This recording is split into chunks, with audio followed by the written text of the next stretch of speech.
Hello guys and welcome back to my new vlog with कोसँग brother इभान्जल थापासँग हाम्रो new vlog सुरु हुँदैछ।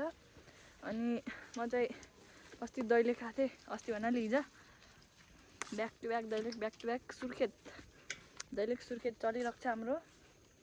अनि इभान्जल र म अनि यहाँ साइकल राइडमा जाँदैछौँ कि छैनौँ? म चलाउँछु नि एकछिन है। प्र्याक्टिस गरेको छु। के को प्र्याक्टिस? चलाउनु प्र्याक्टिस आसम गर्नुहोस्, मै बाबाले गर्नुपर्छ ल। आसम त चलाउनै दिनुहुन्थेन। रोक रोक ओइ रोक रोक। वाउ गाइज, दैलेखको भ्यू इन्जोय गर्दै हामी हिँडिरहेको छौँ। मोबाइलमा फेरि चार्ज छैन, 0% चार्ज, 0 त होइन 20% चार्ज। यस्तो राम्रो भ्यू, ओहो ओइ ओइ रोक न, उताबाट आइज नि त। वाउ गाइज, यहाँको भ्यू हेर्नु न, भ्यू हेर्नुहोस् न, भ्यू कता हजुरको?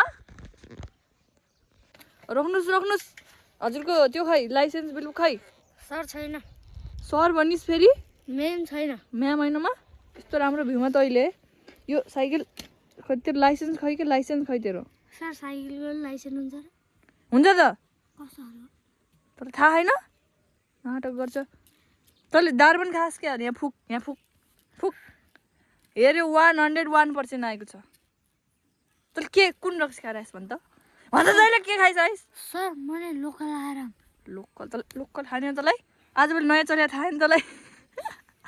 गाइज हेर्नुहोस् न, यहाँको भ्यू हेर्नु न, भ्यू। ल जानुहोस्, आजलाई मैले हजुरले छुट दिदिएँ। एकचोटि ढोक गर्नुहोस् त मेरो खुट्टामा। ओ माई गड गाइज, ल जानुहोस् है, ल राम्रोसँग जानुहोस्, राम्रोसँग अर्को रक्सी खानु। ल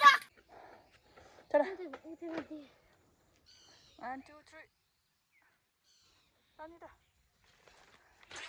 ल त फेरि असफल हुँदै ट्याङ होला घन्टी। Oh my god guys, Evangel the Rider. कस्तो प्लानै थिएन कि खास दैलेख आउने। त्यसले चाहिँ मामाको स्कर्पियो गाडी छ, अनि पैसा तिर्न पर्ने फ्रीमा। त्यसपछि त अनि नाइट ड्रेस लगाएर आएको कि म त अझै मास्टर टी सर्ट तल कट्टु नाइट ड्रेसको त्यो लगाएर आएको। अन्त के नै हुन्थ्यो र, तर पनि एकदम अनप्लान थियो कि त्यो, सडनली बनेको प्लान हो नि त। गाइज मलाई नयाँ मिसन दिया गया छ। अनि मामाको कोठामा गएर सामान लिएर आउने अर्जेन्ट एकदम 5 मिनटमा। अनि अब यहाँ त मामाहरूको घर पनि देखाउँछु म हजुरहरूलाई। अनि यो चाहिँ हाम्रो यो मकैबारी।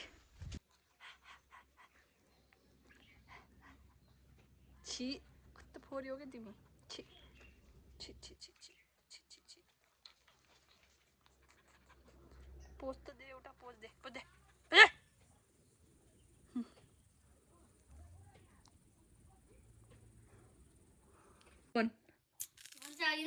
के भन्छ?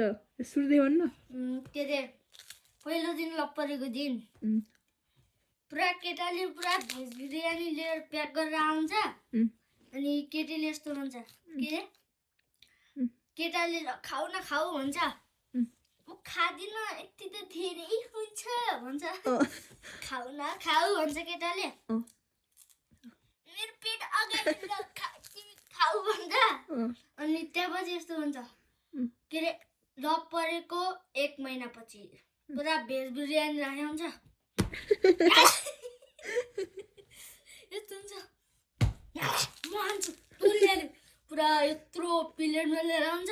गाईको कहानीसँग इभान्जलको कहानी अन्त्य भइसकेको छ।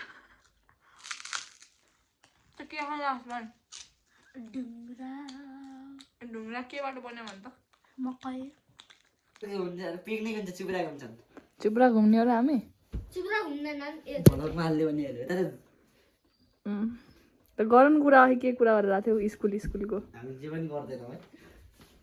सो गाइज अहिले चाहिँ रातिको 11 बजिरह मैले अब ब्लग अपलोडिङमा राखेर सुत्छु अनि अघिल्लो भिडियोमा 100 भ्युज पुऱ्याइदिनु थियो। अब आउने यो भिडियोमा आउने भन्नाले यो भिडियोमा 200 के भन्छन् भ्युज पुऱ्याइदिनुला, त्योभन्दा बढी मन पऱ्यो त्योमा पनि पुऱ्याइदिनुला र यति भन्दै लाइक कमेन्ट सब्सक्राइब सेयर के हुन्छ सब गरिदिनुला, कमेन्ट सेयर सब्सक्राइब सब गरिदिनुला।